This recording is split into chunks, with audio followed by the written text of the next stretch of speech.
Hello, everybody. Hope you're doing well.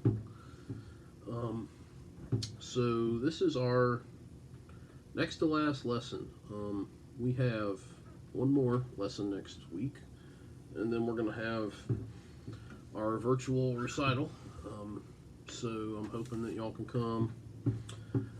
There'll just be a Zoom meeting time made available for everybody to be there, and from some people have already picked some days. I'm kind of leaning towards Monday the 18th. It's not set in stone yet, but I asked Brandon about it, and he said that sounded good. So, but there'll be an official email going out real soon about that.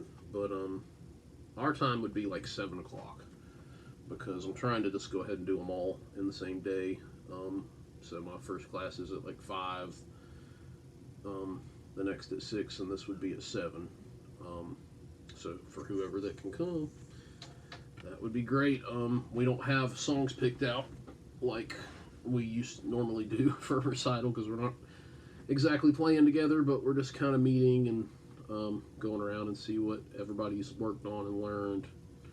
I'm anxious to see how y'all have done with the jazz tune. And by the way, I'm sorry I didn't get this out last night. It was my last day of school and kind of got sidetracked and had a lot going on, but I'm up this morning getting it knocked out for you, and like I said, there'll be one more.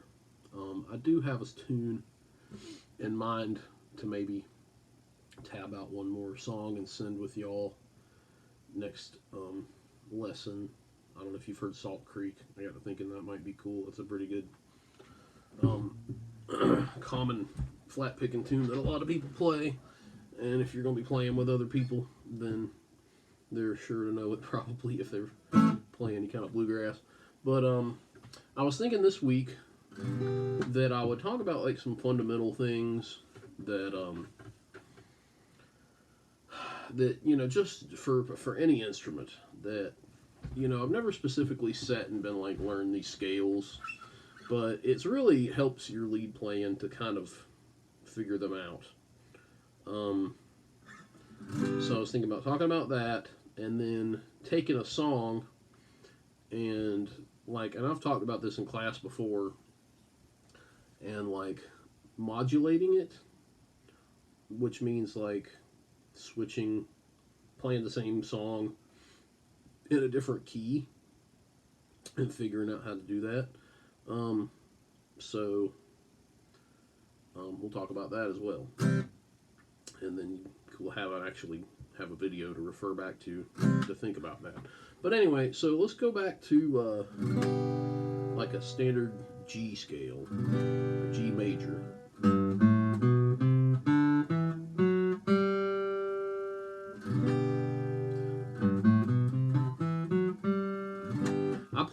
I've just about exclusively started playing G like this these days because it always gives me more freedom to incorporate melodies and kind of like be playing rhythm and lead at the same time. I know I've talked about that some. So, that just can make your playing more interesting to people to listen to. So the way I'm doing that, and this is something I want you to not have a piece of paper to look at for. This is something I just want you to kind of commit to memory, because I never had it written out for me. I just kind of figured it out. And so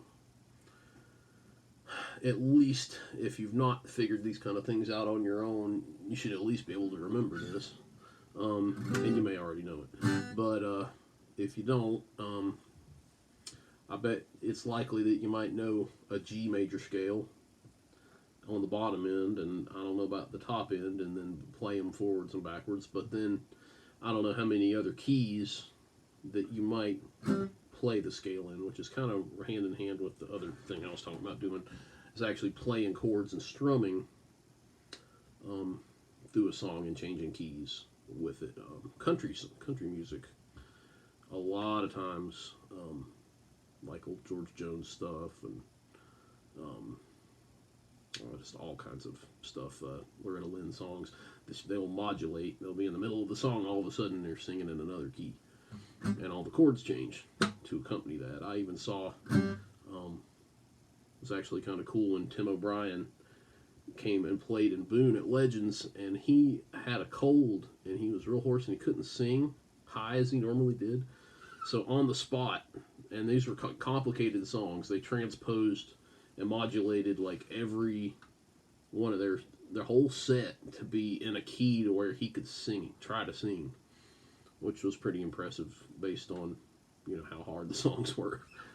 So, there's other uses like that too. It's got a lot to do with being in someone's singing range, so it's all important stuff. G major scale is starting on the bottom G note, 6th string, 3rd fret, then it's open, 5th, 2nd, 3rd fret, then 4th string, 2nd, 4th fret, open. I think I said 3rd, so it's 3, open, 2, 3, open, 2, 4, open. Okay? Then that moves up again. So you started over, you got G here, you walked up a major scale, an octave. An octave is like the same note, the next step up. So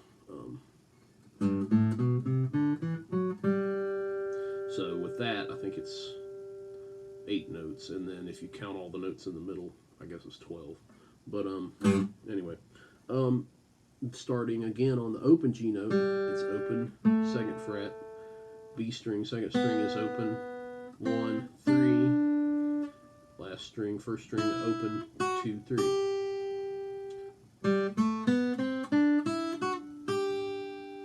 So this is something that y'all should be able to do. Go forwards and backwards, do the whole thing.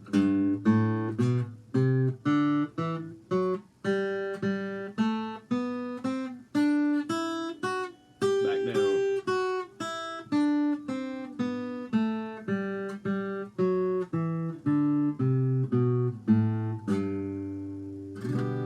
Very good practice, and try to get faster at it.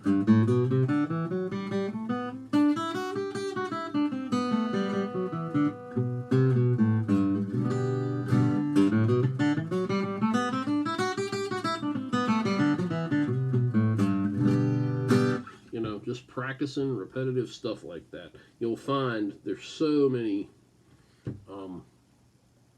lead parts, melody parts that are written that's so rooted in that. To go from C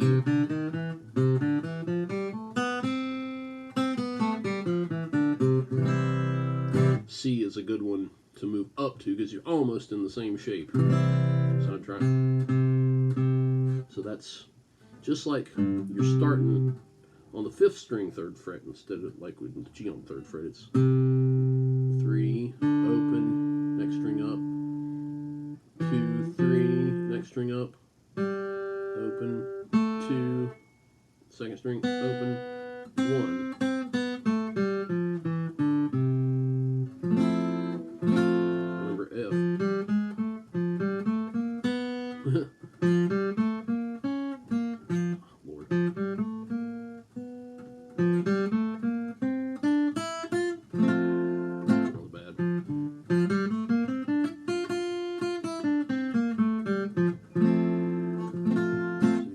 It's 3rd string up, 3rd, open, 2, 3, 1. So I kept messing up. 1, 3, open, 1. So, work on those scales like that and in different keys. Real quick, what I was gonna do was Wildwood Flower.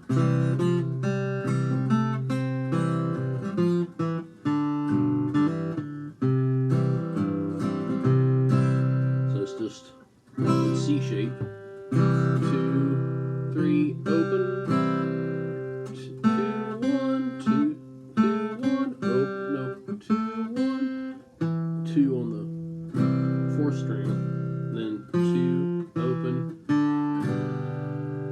G string,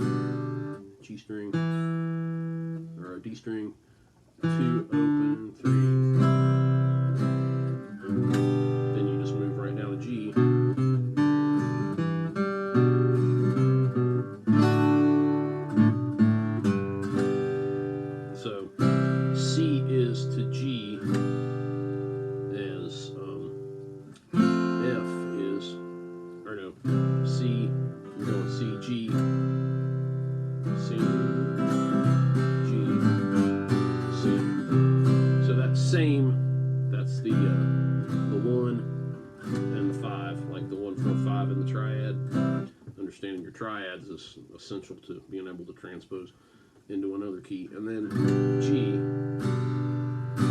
instead of C, it would be G.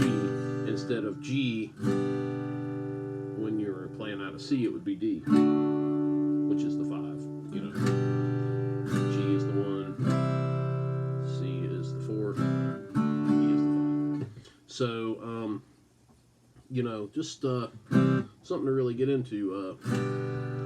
And then F's kind of tricky.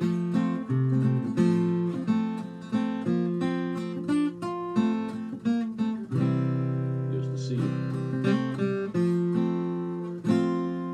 So, you know, I would sit and just, I actually took that song and tried all those different keys, and tried to see if I could play in all the major keys the same progression, because it's so, you know, it's simple and good way to sit and figure out transposing. So remember to work on your G scale for sure, major scale, all in the like first 3 fret area, and then try to see if you can do it in C or F, and then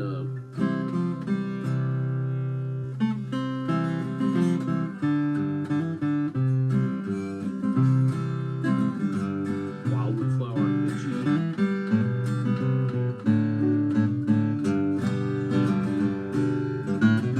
Back to C.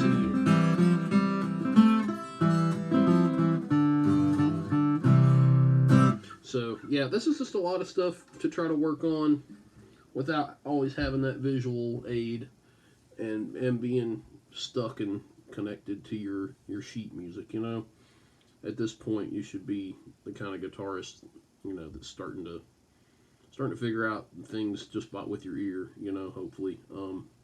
But anyway, I think that's about enough for this week, and like I said, I'm going to try to write out that song for next week. One more lesson, and then the recital. Hope y'all can make it, and y'all take care. I'll talk to you soon.